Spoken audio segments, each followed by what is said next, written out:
We're going to make a 3-course meal that's not too difficult. We're going to start with pasta fagioli, and then we're going to make a Ragu Bolognese with Homey tagliatelle and a chocolate budino for dessert. Gotcha. So what we're doing here is we're taking pork, veal, and pancetta. My family's from Emilia-Romagna originally, which is in the north. I'm alternating different cuts of meat so that it's reasonably well mixed by the time it comes out,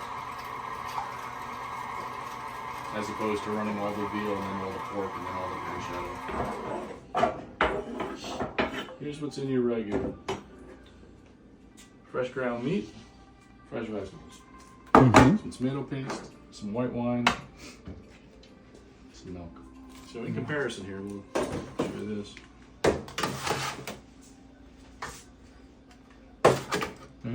I mean, all you see here is the onions, but a lot of vegetables going into what you would call a meat sauce. So anytime you see a recipe that says, add garlic until fragrant,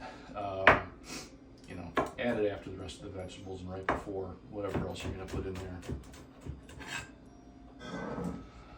Now, if you've got olive oil, so here's 2, right? This is very expensive on the left. Don't ever use heat with it, right? This should just go on top of a soup or a salad or on a bruschetta, something like that. Okay. This is more like, they sell it by the pound olive oil. That's what you want to cook with, right? It's worth getting a good one. It's not worth spending money on a great one. You hear that? When you put it in, you want to get that applause from the pan. Bravo. So the real flavor of a dish like this comes from what's called the Maillard process. And it's a caramelization of the proteins. And that only happens when you cook it on a pretty high heat. So we're going to brown the meat pretty well, and then we put the vegetables in and get them browned, tomato paste, and then we'll put in some liquid, and we'll put some thyme in, and then it just kind of cooks. If you get meat that sticks to the bottom, there's a brown thing, you're going to be afraid that it's burnt. It's not. It's good. It's called the fond, and we're going to deglaze that with the wine, and it's going to come right up. And that's where that brown caramelization is what adds all the real depth of flavor to a dish like this. I'm going to throw the vegetables in because the meat's going to keep cooking while we have the veg in there. All right, so you're going to make a space, like a hot space.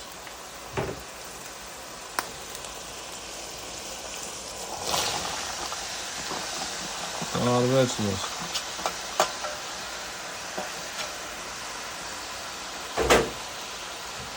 Let this break down and start to caramelize and throw off its water.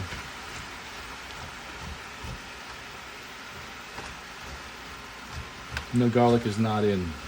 We want to get this broken down pretty good. The garlic's only going to take a minute or 2 to get fragrant, and then we want to put the juices in on top. See the brown? That's the fond back there. It's getting pretty toasty. It's nice. So we're going to do the same thing with the tomato paste. We're going to create a little hot spot there.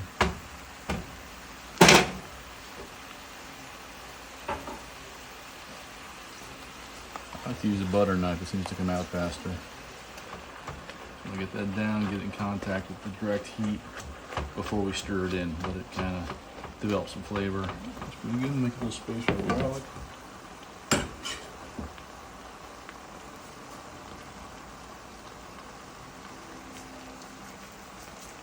That's what time it is. It's called deglazing, right? That's why we use the wine.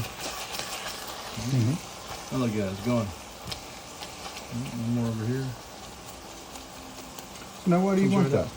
That's where all the flavor is, man. That's where all the caramelization, the Maillard process. Now that gets dissolved into your sauce. Add roughly a cup of white wine. Now you see the bottom of the pan. It's all come up. All that's pretty much clear. Got a little bit of some stragglers. We'll get up there. Start off with about a cup and a cup, and then just kind of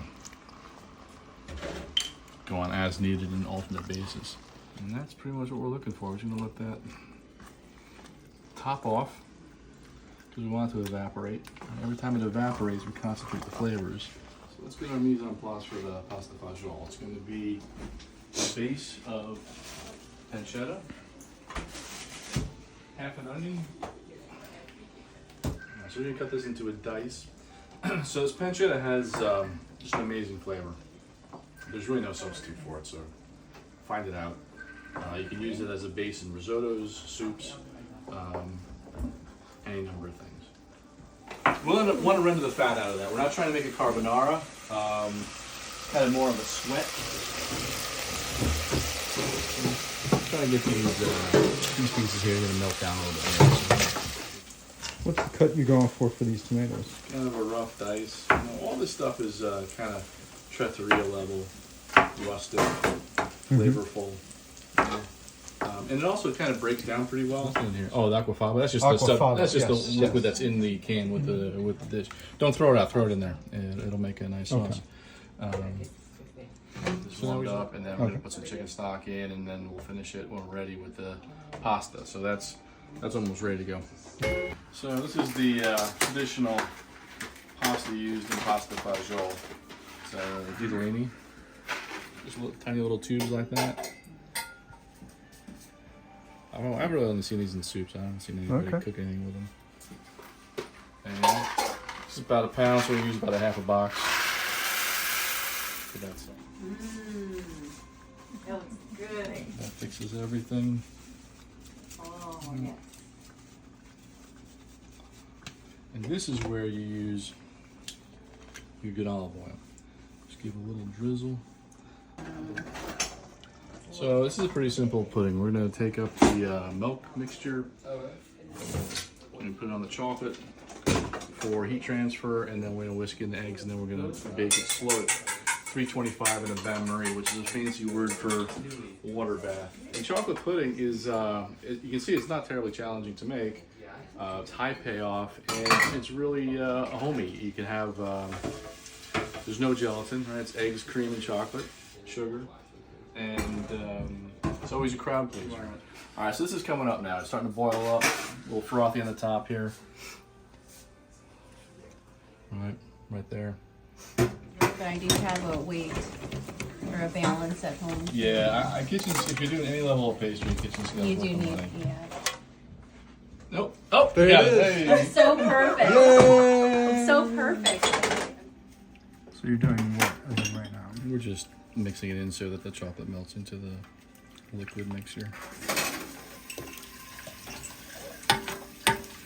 We've gotten below 145. There's no need to temper the yolks or anything like that. Just put it in there. You'll notice when I put it in there, you put it in at an angle so you don't trap the air. There's still bubbles, but it's not as bad as.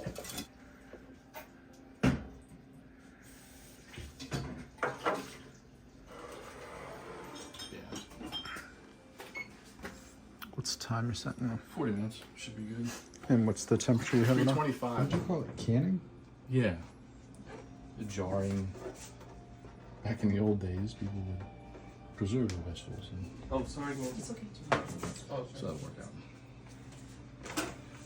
Alright, come on in. We're going to do this pasta in a couple stages.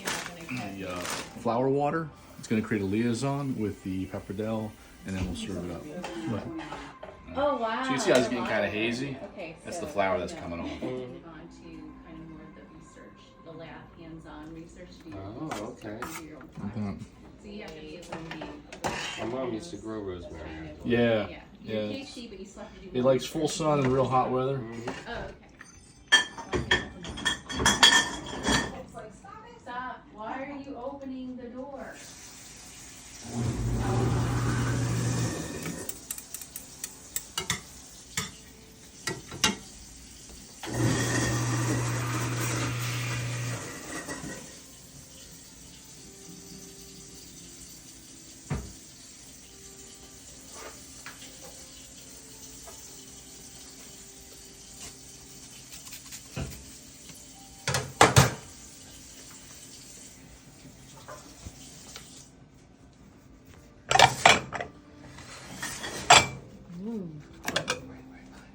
Do you have restaurant experience, TJ? Just the pastry shop. Just the pastry. Oops.